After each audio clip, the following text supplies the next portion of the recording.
Meus irmãos, um dia gostoso para levantar, quer dizer, difícil para levantar da cama, mas um dia gostoso para usufruir, não tem aquele sol, não tem aquele vento, é um dia gostoso. Mas espero que os irmãos prestem bastante atenção, não sejam vencidos pelo sono e por esse ambiente gostoso que temos no dia de hoje. Principalmente porque feriado, terça-feira, já vai deixando a gente mais calmo, mais sereno. Abra comigo a sua Bíblia para meditação nesta manhã, no livro de Paulo aos Coríntios, a carta de Paulo segundo aos Coríntios, capítulo 7, versículo 10.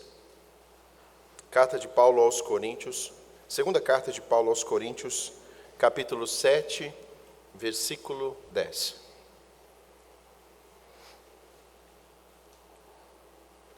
Assim diz a palavra do Senhor. Porque a tristeza, segundo Deus, produz arrependimento para a salvação, que a ninguém traz pesar, mas a tristeza do mundo produz morte. Nesse momento, abaixe sua cabeça e clame ao Senhor, que fale ao seu coração nesta manhã. Ó grande Deus, nós estamos aqui reunidos como teu povo. Muito obrigado por ter acesso à tua palavra, que é a única coisa capaz de mover o nosso coração, de abrir os nossos olhos, de nos trazer a alegria verdadeira e o sentido real de estarmos aqui hoje. Que o teu Santo Espírito, ó Deus, venha falar aos nossos corações nessa manhã.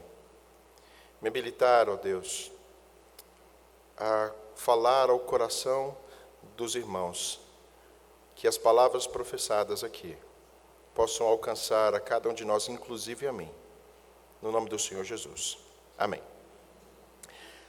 Quem gosta de ficar triste? Poderia iniciar o sermão com essa pergunta: quem gosta de ficar triste? E a resposta seria: ninguém gosta de ficar triste. Será? Será que ninguém gosta de ficar triste? Eu pesquisando na internet, eu descobri que em Portugal, nos nossos patrícios, há um grupo de senhoras numa cidade, depois eu vou passar para vocês, que amam ficar tristes. Na verdade, são chamadas para chorar nos funerais e recebem por isso. E a característica maior de quem recebe mais é: quanto mais triste, melhor. E de geração em geração elas têm passado este aprendizado às suas gerações para se tornarem mulheres tristes, mulheres que choram. E uma das características dessa cidade é quando tem um templo assim, e eu falei até para minha esposa talvez nem entendendo o que eu ia pregar hoje, que maravilha, o sermão vai encaixar certinho com o clima que nós estamos aqui, que na verdade o clima encaixou certinho com o sermão. Porque em tempos assim, prestes a chover, as mulheres saem nas suas janelas e começam a chorar, evidenciando a sua tristeza. Realmente, será que existem pessoas assim? Elas são profissionais do choro, da tristeza. Mas eu quero declarar que, sim, o nosso coração pode estar assim nesta manhã. Um coração triste, um coração pesaroso. Mas a minha pergunta é: que tipo de tristeza é essa que domina o nosso coração? Paulo, quando escreve esta carta aos Coríntios, essa segunda carta, ele tem 3 propósitos. Na verdade, 2 propósitos, mas um que norteia toda a carta. O primeiro propósito era fortalecer os membros daquela igreja. Como uma igreja, precisavam ser fortalecidos, e pela palavra de Deus, assim o foram. Receberam uma carta, na verdade, uma carta anterior que nós temos, e uma anterior a esta, que é chamada carta forte, uma carta de grande teor de um grande teor de falar aos membros daquela igreja sobre as suas dificuldades. Mas essa carta visava fortalecer os membros, fortalecer as famílias, encorajando por meio da repreensão, mas também promovia a unidade daqueles irmãos. Eles estavam desunidos, mas o centro desta carta, o tema central da carta era proclamar a glória de Deus. Se você um dia tiver curiosidade de anotar quantas vezes a palavra glória está na segunda carta, é impressionante a quantidade. Então, Paulo escreve essa carta a fim de que aqueles homens proclamem a glória de Deus. Mas como? Transformando os homens e que a palavra operasse no seu dia a dia. Nesse capítulo 7 que nós estamos aqui agora, Paulo pede aos coríntios que acolham a sua palavra, porque Paulo era coparticipante dos sofrimentos daquela igreja. Paulo e os seus demais discípulos eram coparticipantes do sofrimento. Eles sabiam como os coríntios estavam sofrendo. E há relatos na carta que ele chorava constantemente e orava constantemente por esses homens e por aquelas mulheres que ali estavam. Ele conhecia as angústias daqueles homens. Ele era um pastor muito próximo das suas ovelhas. E outra coisa que Paulo diz no início do capítulo 7 é que as lutas que os coríntios enfrentavam não eram lutas singulares. Porque eles mesmo como apóstolos, ele como apóstolo, passava por lutas. E ele relata tantas lutas que ele passou. Portanto, as lutas, as tribulações não são singulares, não somente vêm a nós, mas a todos os homens. E ele leva, na verdade, uma palavra de conforto, dizendo, olha, eu enviei Tito. Tito foi o exemplo de conforto de Deus para com vocês. Vocês estavam em tribulação, então Deus me colocou no coração, levei Tito, mandei Tito para Corinto, e ele foi chamado por Deus para trazer uma palavra de conforto, na hora da maior angústia sua. E vem aqui um aprendizado para a nossa vida.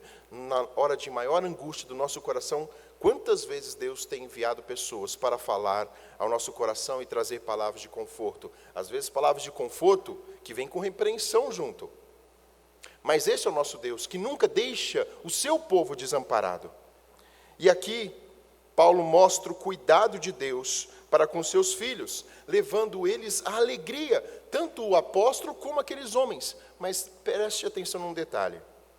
O resultado do envio de Tito provocou naqueles homens alguma coisa diferente, que a Bíblia relata. Eles foram contristados. Contristar-se, aqui a palavra que nós podemos usar é, lhes sobreveio uma tristeza profunda. Que tipo de tristeza é essa que Paulo aborda aqui? Peraí, Deus manda alguém para falar ao coração daqueles homens que estavam passando por tribulação, e lhes sobreveio uma tristeza profunda. Volte seus olhos de novo comigo aqui nos versículos capítulo 7, 9 e 10. Agora me alegro não porque fostes contristados, mas porque foste contristados para arrependimento. Pois fostes contristados segundo Deus, para que de nossa parte nenhum dano sofresseis. Porque a tristeza segundo Deus produz arrependimento para a salvação, que a ninguém traz pesar. Mas a tristeza do mundo produz morte. Paulo deixa então claro nessas mensagens, meus queridos, há uma tristeza que o próprio Deus produziu no coração daqueles homens. Com as palavras de Tito, quando chegou ali. E foi Deus quem produziu essa tristeza. Como pode Deus produzir uma tristeza?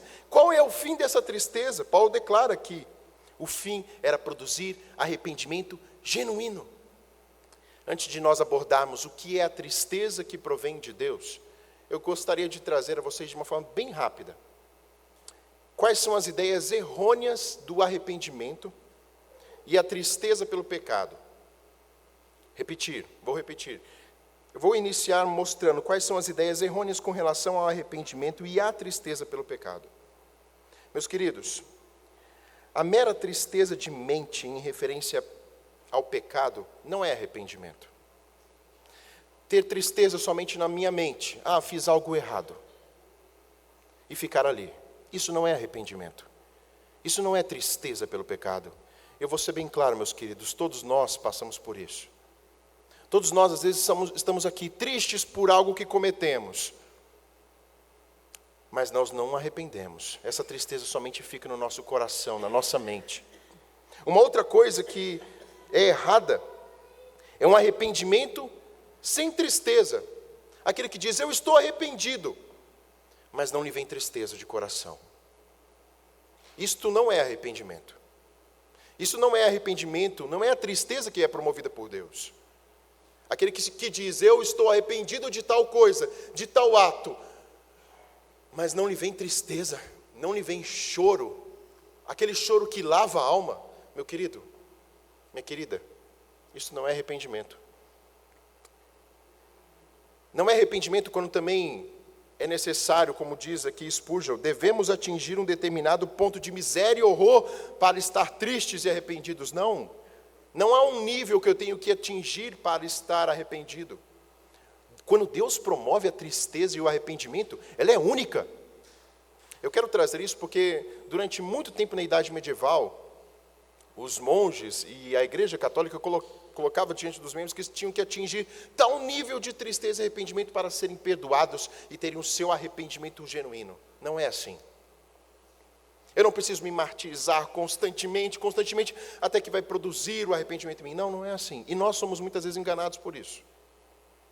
Porque muitas vezes esse arrependimento que vai chegar a uma etapa, ele significa que eu tenho que me prostrar constantemente, eu tenho que fazer algo para produzir esse arrependimento. Isso é errado. Um outro engano de que o arrependimento ocorre uma só vez e depois não mais. E, amados, como isso tem ceifado a nossa alma, como isso tem ceifado a nossa alegria. Dizer que uma vez eu me arrependi, mas eu não consigo mais me arrepender, e já foi, e acabou. Não. O arrependimento que vem do Senhor, ele é constante, ele é genuíno, ele é constante, ele quebra os corações a todo instante. Essas são as ideias errôneas a respeito do arrependimento.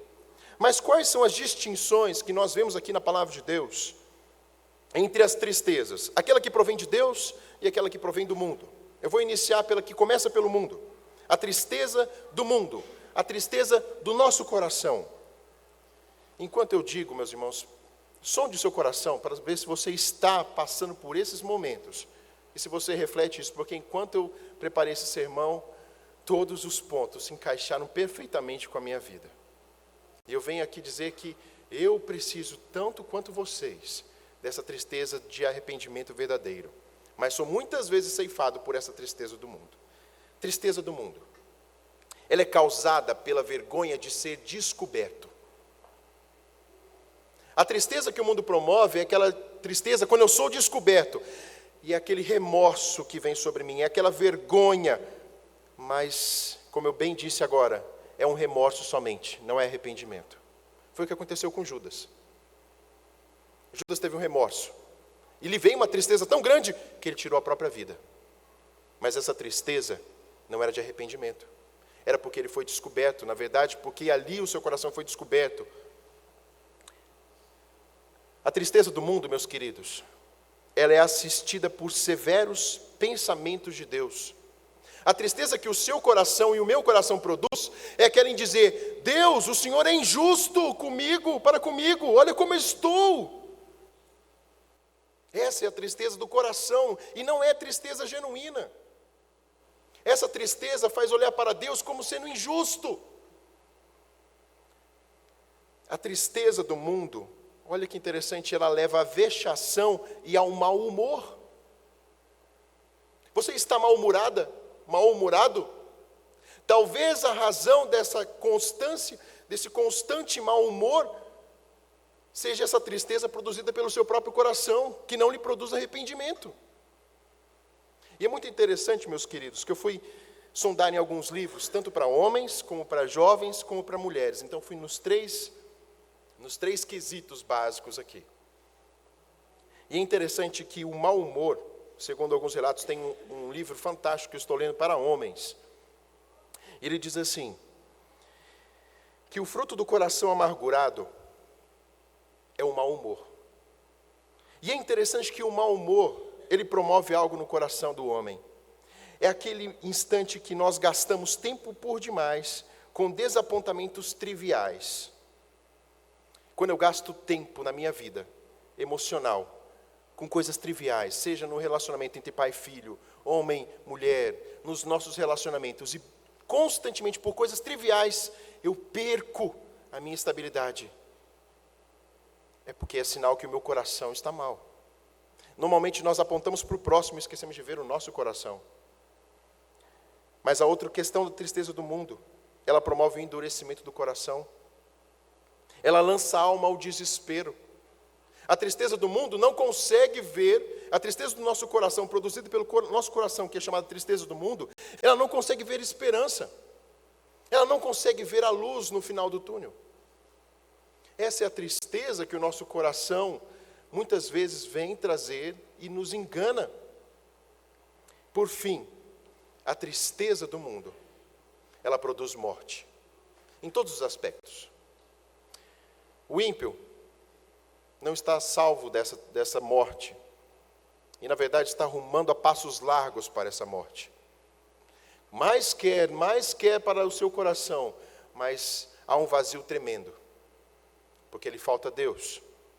Mas nós, servos do Senhor, podemos muitas vezes ser ceifados por esta morte, a qual é o resultado final da tristeza do mundo. Ceifados no sentido de que nós não pereceremos, mas podemos perder muito tempo na nossa vida, levando à morte da alegria no nosso coração, em ver o que Deus tem feito ao nosso redor.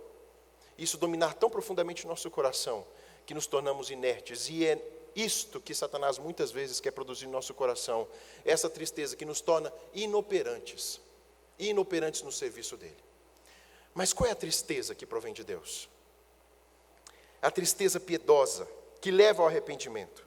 Meus queridos, a tristeza pelo pecado, na verdade, a tristeza que vem de Deus, é quando o pecado que nós cometemos, ele é contra Deus em primeiro lugar. A tristeza produzida no meu coração, porque eu sei que a pessoa que eu estou afetando em primeiro lugar é Deus. É porque eu estou quebrando uma lei que é perfeita. É porque eu desonro esta lei que é perfeita, que sim, me acusava, mas Cristo morreu por mim, e ela já não é mais maldição para mim. Mas mesmo assim eu a recuso, eu quebro esta lei. É uma tristeza, meus queridos, que vem à nossa mente que eu estou desobedecendo a Cristo, ao seu Evangelho, que é puro, que é santo. A tristeza que vem de Deus é uma tristeza que toca o nosso coração, dizendo: eu estou, na verdade, descontente com meu Deus, que é bom.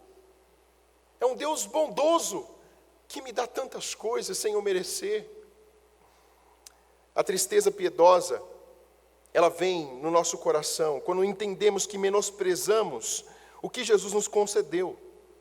Nós reconhecemos que somos ingratos, embora amados pelo Senhor, embora eleitos, redimidos, perdoados, justificados, e seremos glorificados. Meus queridos, vocês foram amados, eu e você fomos amados pelo Senhor, sem merecer, éramos filhos da ira, nós fomos eleitos por Ele, nós já fomos redimidos por Ele. Significa que hoje, se sua vida for ceifada e você crer no Senhor Jesus Cristo, você estará com Ele, porque você já foi justificado, a obediência perfeita de Deus lhe foi entregue. Por que andar triste? Por que não nos arrependermos? Só nos falta a glorificação, que será em breve. Esse é o nosso Deus maravilhoso. A tristeza pelo pecado, ela é oriunda também, meus queridos, aqui vem de Deus, de uma mudança de mente radical. E essa mudança é o que nós mais precisamos orar, por isso que eu pedi aos irmãos que orem por isso. Nós não podemos nos acomodar com esse tipo de vida, tem que provocar tristeza que nos impele a ir pedir perdão se nós falhamos, a conceder o perdão e lançar fora, sem buscar trazer de novo a baila. Nós temos que entender que Deus nos perdoou de uma vez por todas e não nos traz de volta o nosso pecado. Ele já nos perdoou e lançou no mar do esquecimento. Por isso, meus queridos, nós temos que entender e pedir: Senhor, me dá uma renovação de mente. É isso que nós vemos nos Salmos, quando Davi clama ao Senhor: olha, os meus ossos estavam quebrados, eu sofria, mas quando entendi quem era o Senhor e o seu perdão. Você vai ver no final do capítulo 51 de Salmos que o coração de Davi está leve, volta a alegria. É uma mudança de mente completa, que só o Senhor produz. Essa tristeza pelo pecado, ela aceita a alegria da salvação. Ela não somente aceita o que Deus fez, como aceita uma mudança completa. Retira-se a vergonha, retira-se o medo, retira-se o rancor todo do coração. Essa tristeza pelo pecado, e ela leva também à obediência. Eu sirvo ao meu Senhor. Eu tenho que me arrepender dos meus pecados, eu tenho que obedecê-lo. É isso que nos leva a buscá-lo, a amá-lo, a ansiá-lo.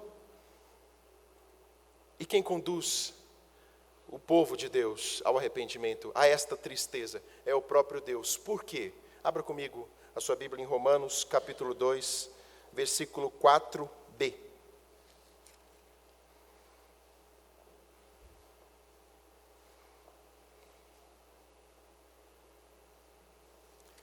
Romanos, capítulo 2, segunda parte. Romanos, capítulo 2, versículo 4, segunda parte dele. A bondade de Deus é que te conduz ao arrependimento. Aqui é uma pergunta, mas eu coloco como uma afirmação.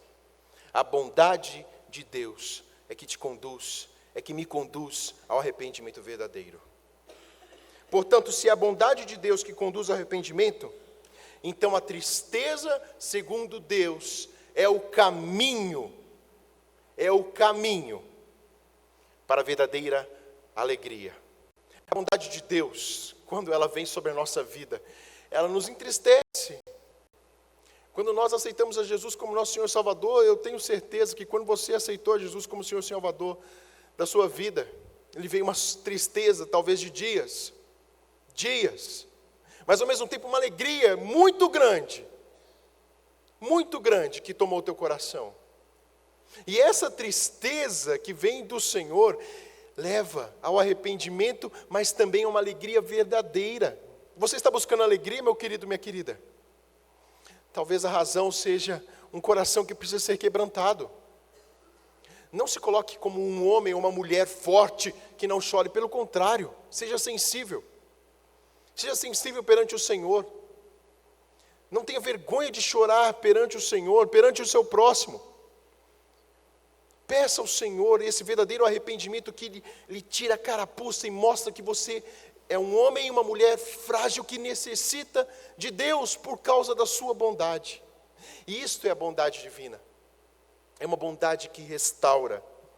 É uma bondade que leva a graça. A tristeza que Deus produz, meus queridos, é diferente dessa tristeza que muitos fabricam sobre como houve na Idade Medieval e até hoje, aquela tristeza, eu tenho que ter tristeza do Senhor porque se eu não tiver tristeza eu vou para o inferno. Não, não é essa tristeza. A tristeza que nós temos que ter é saber quão bom, quão santo Ele é. E como eu sou o seu filho, eu tenho que exercer, na verdade, aquilo que Ele me deu, que é a sua palavra. Exercer a minha vida e andar segundo Cristo andou, como Cristo andou. A única coisa que pode derreter o nosso coração, então, meus queridos, já finalizando o sermão, é a bondade divina. É somente a bondade divina que pode derreter o meu e o seu coração. Eu não sei se a palavra está chegando aos seus ouvidos, mas eu creio uma coisa aqui, a única coisa que pode te formatar de vez, como a gente estava até aqui no computador. O Luciano está ali em cima, e estava aprendendo com ele a formatar, eu não sabia formatar o computador. É necessário um técnico ali perfeito que vai fazer todos os seus procedimentos. O único que pode formatar o nosso coração por completo é Deus. Não será a sua força, não será aquilo que você busca, somente Deus. E você tem um canal, um acesso ao Senhor pela oração. Clame a Ele por esse derreter do coração, por essa bondade ser colocada na sua vida. Eu quero colocar como exemplo da palavra de Deus o que aconteceu ali com Pedro. Jesus avisou a Pedro: Pedro, cuidado, Satanás quer te usar. E ele vai usar. Mas eu estou orando por você. Só que chegou o momento, no momento da confrontação, lá em Lucas, capítulo 22, quando Pedro, diante daqueles homens, começa a negar Jesus. E o seu coração vai endurecendo cada vez mais. Na primeira que vem lhe interrogar a respeito de Cristo, ele nega: não sou, não faço parte desse grupo. Se você for perceber no grego, da terceira vez quando lhe indagam a respeito de Cristo, ele pragueja. Na verdade, ele xinga Jesus. Ele usa palavras de baixo calão para dizer que ele não pertencia àquele grupo e ele não conhecia Cristo. O nosso coração pode estar assim, ou pode ficar facilmente assim, porque nós somos pecadores. Mas aqui um detalhe maravilhoso está no versículo 60 até o 62. Pedro então insistia: homem, não compreendo o que dizes. E logo estando ele ainda a falar, cantou o galo. Nos outros evangelhos nós vemos que nesse instante ele se lembrou, mas Lucas ele é mais detalhista quanto ao que aconteceu de verdade. Não que os outros estivessem mentindo, porque ele se lembrou do que Jesus disse: você me negará, e depois da terceira vez o galo cantará.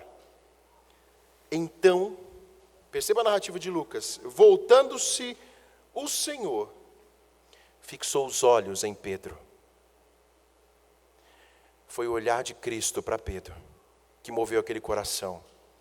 E imediatamente, aquele homem passou a chorar compulsivamente e saiu com vergonha. Mas a sua história não terminou assim, diferentemente de Judas, que saiu por remorso e foi enforcar-se. Pedro chorou de vergonha, mas esse Pedro foi restaurado. Este Pedro foi restaurado e se tornou um dos homens usados pelo Senhor até o fim da sua vida. O arrependimento que vem do Senhor produz vida. Leva a tristeza, mas produz vida. É uma tristeza que leva ao perdão. E esse perdão é concedido pelo nosso Deus. E esse perdão é uma promessa de Deus para a nossa vida. Portanto, quero concluir. Tal como aquelas mulheres choram na tempestade, às vezes a nossa vida está uma tempestade. O pecado é o início dessa tempestade. É como um vento intenso, tempestuoso e cheio de violência. Ele arrasa com tudo ao nosso redor. Ele destelha as casas. Ele produz caos. E às vezes nosso coração está assim, sem esperança, vazio. Mas a tristeza que vem de Deus é como aquela chuva que começa a cair. Essa tristeza que leva ao arrependimento é como um dia chuvoso, é um dia choroso. Momentos de lágrima, mas tal como vem a chuva e limpa todas as ruas, limpa e traz a água necessária para o alimento, assim é o arrependimento genuíno. E por fim, vem o perdão de Deus. Quando acaba a chuva, quando as nuvens somem, e vem aquele sol, e vem o frescor do dia, começa a brotar novas folhas, que vão produzir flores e frutos e renovo de vida. Mas para que isso aconteça, é necessário a chuva, é necessário as lágrimas serem derramadas. Você tem um Deus e eu tenho um Deus perfeito, maravilhoso, que nos leva às lágrimas para nos produzir vida.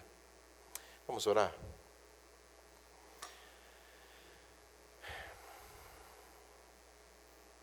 Amado Deus, nós estamos diante da Tua presença, declarando, ó Deus, que o nosso coração é muito incorrupto, ó Pai. É duro. Muitas vezes está insensível. Culpamos as pessoas, os outros, e esquecemos de ver o nosso próprio coração. Nos afastamos do Senhor, ó Deus. E Tu bem sabes como é o nosso coração e a nossa condição. Mas queremos louvar ao Senhor nessa manhã, porque através da Tua palavra entendemos que a tristeza que o Senhor produz no nosso coração leva-nos ao arrependimento verdadeiro. Ó Deus, somente pela Tua bondade e a Tua misericórdia é que pode ser produzido isso no nosso coração, ó Deus. Nós declaramos nessa manhã que carecemos intensamente do Teu agir nas nossas vidas. Produza-nos, ó Pai, a tristeza verdadeira que leva este arrependimento genuíno. Ó Deus, quebrante os corações de homens, mulheres, jovens, senhores, senhoras, crianças nessa casa, para que a gente possa usufruir da alegria, ó Deus, que só o Senhor pode produzir nos nossos corações, da alegria de estar na Tua casa, da alegria de poder Te servir, da alegria do perdão exercido ou recebido, ó Pai. Tire de nós essas amarras que nos prendem e nos faça servos melhores, para a Tua glória e somente para a Tua glória. E sabemos que esse arrependimento, ó Deus, genuíno, é para que o Senhor seja glorificado. Portanto, nos ajude.